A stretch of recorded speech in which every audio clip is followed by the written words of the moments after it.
Orang kata Islam ni zalim perempuan. Itu tidak orang Melayu, orang Melayu. Walaupun muka-muka Melayu, tapi kalau dia baca ayat-ayat begini jelas Islam jaga hak wanita lebih pada dia jaga hak laki-laki. Wa ahsan iddah.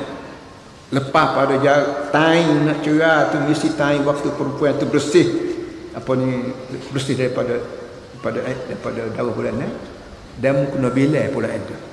3 bulan 10 hari, 3 bulan ke 4 bulan 10 hari kena jaga molek, kena baci molek biar jangan berjadi iddah lama dah.